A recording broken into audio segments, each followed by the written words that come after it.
The God of small things भारतीय लेखिका अरुंधति रॉय द्वारा लिखित एक पारिवारिक ड्रामा उपन्यास है।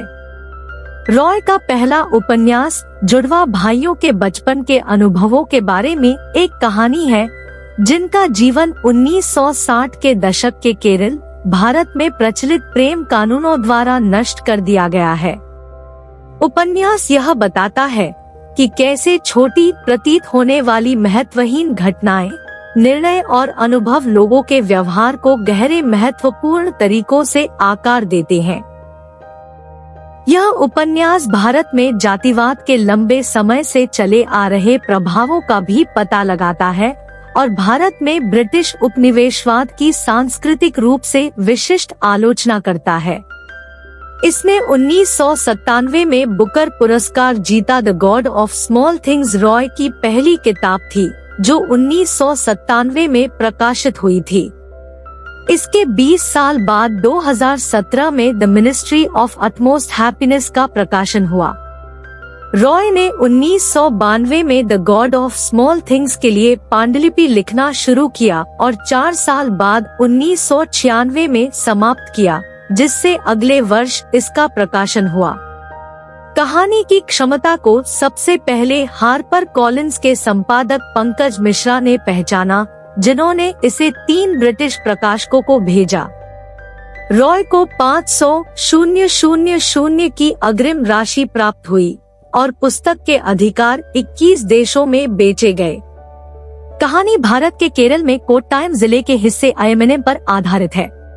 उपन्यास में एक असंबद्ध कथा है। अस्थायी सेटिंग 1969 के बीच आगे पीछे होती रहती है, जब जुड़वा बच्चे राहिल, एक लड़की, और एस्टापेन, एक लड़का, 7 साल के होते हैं, और 1993 जब जुड़वा बच्चे फिर से मिलते हैं।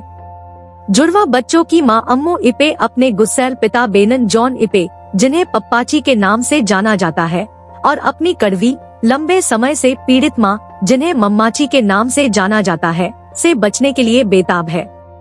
वह आयमनम छोड़ देती है और लौटने से बचने के लिए वह कलकत्ता में बाबा के नाम से जाने जाने वाले एक व्यक्ति से शादी करती है। बाद में उसे पता चला कि वह एक शारीरिक रूप से दुर्व्यवहार करने वाला शराबी है, जो अपने बॉस मिस्टर हॉलिक के साथ काम में परेशानी में पड़ जाता है। बाबा अम्मू को उसके अपराधों के प्रायश्चित के रूप में मिस्टर हॉलिक का यौन दास बनने के लिए मजबूर करने की कोशिश करता है। अम्मू एस्टा और राहेल को जन्म देती है, अपने पति को छोड़ देती है और अपने माता पिता और भाई चाको के साथ रहने के लिए आयमनम लौट आती है। चाको एक अंग्रेज महिला मार्गरेट से तलाक और उसके बाद पप्पाची की मृत्यु के बाद इंग्लैंड से भारत लौट आए हैं। आयमनम में बहुपीढ़ी वाले सीरियाई ईसाई परिवार के घर में पप्पाची की बहन नवोमी इपे, जिसे बेबी कोचम्मा के नाम से जाना जाता है, भी शामिल है। एक युवा लड़की के रूप में बेबी कोचम्मा को एक युवा आयरिश पादरी फादर मुलिगन से प्यार हो गया, जो आयमनम आए थे। उनके करीब आने के लिए बेबी कोचम्मा ने रोमन कैथोलिक धर्म अपना लिया और अपने पिता की इच्छा के विरुद्ध एक कॉन्वेंट में शामिल हो गई। कॉन्वेंट में कुछ महीनों के बाद उसे एहसास हुआ कि उसकी प्रतिज्ञाएं उसे उस आदमी के करीब नहीं ला सकी जिससे वह प्यार करती थी। अंततः उसके पिता ने उसे कॉन्वेंट से बचाया और शिक्षा के लिए अमेरिका भेज दिया। उसके एकतरफा प्यार की वजह से फादर मुलिगन के लिए बेबी कोचम्मा जीवन भर अविवाहित रही और समय के साथ बहुत कड़वी हो गई। पूरी किताब में वह दूसरों के दुर्भाग्य पर प्रसन्न होती है और विपत्ति लाने के लिए लगातार घटनाओं में हेरफेर करती है। इससे कोई फर्क नहीं पड़ता कि कहानी शुरू हो गई है, क्योंकि कथकली ने बहुत पहले ही जान लिया था कि महान कहानियों का रहस्य यह है कि उनमें कोई रहस्य नहीं है।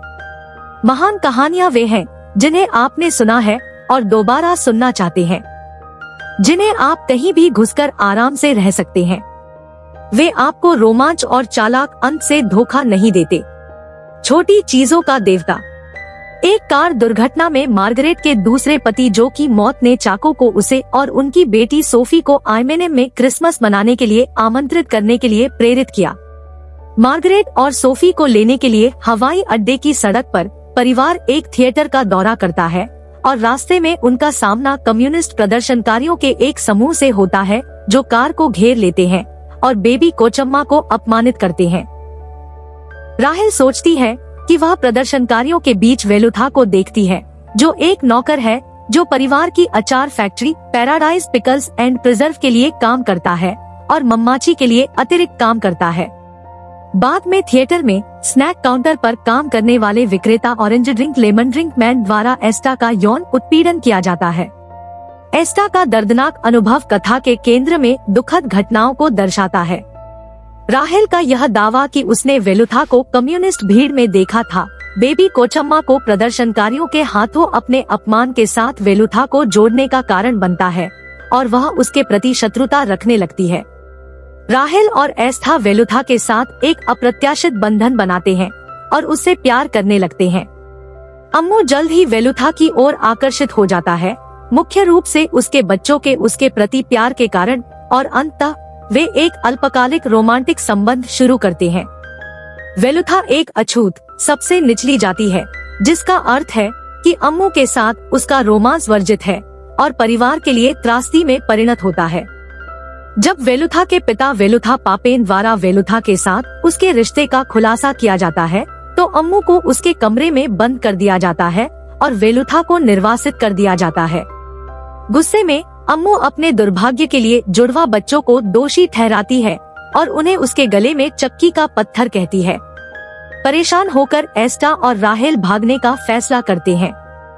उनकी चचेरी बहन सोफी भी उनके साथ है। रात के दौरान जैसे ही वे हिस्ट्री हाउस नदी के पार एक परित्यक्त घर तक पहुंचने की कोशिश करते हैं, उनकी नाव पलट जाती है और सोफी डूब जाती है। जब मार्गरेट और चाको एक यात्रा से लौटते हैं, जहां वे मार्गरेट और सोफी की वापसी यात्राओं की व्यवस्था करने गए थे, तो उन्होंने सोफी की लाश को सोफे पर पड़ा देखा। बेबी कोचम्मा पुलिस के पास जाती है और वेलुथा पर सोफी की मौत के लिए जिम्मेदार होने का आरोप लगाती है। पुलिस कर्मियों का एक समूह वेलुथा का पता लगाता है, जाति सीमा पार करने के लिए उसे बेरहमी से पीटता है और उसे मौत के कगार पर ले जाकर गिरफ्तार कर लेता है। परित्यक्त घर में इकट्ठे होकर जुड़वा बच्चे भयानक दृश्य देखते हैं। बाद में जब उन्होंने पुलिस प्रमुख थॉमस मैथ्यू को सच्चाई बताई, तो वह चिंतित हो गए। इस तथ्य से अनजान नहीं कि वेलुथा एक कम्युनिस्ट है। उन्हें डर है कि अगर यह बात फैल गई कि गिरफ्तारी और पिटाई गलत थी, तो इससे कॉमरेड KNM पिल्ले के नेतृत्व वाले स्थानीय कम्युनिस्टों में अशांति फैल जाएगी। मैथ्यू ने वेलुथा पर झूठा आरोप लगाने के लिए बेबी कोचम्मा को जिम्मेदार ठहराने की धमकी दी। खुद को बचाने के लिए बेबी को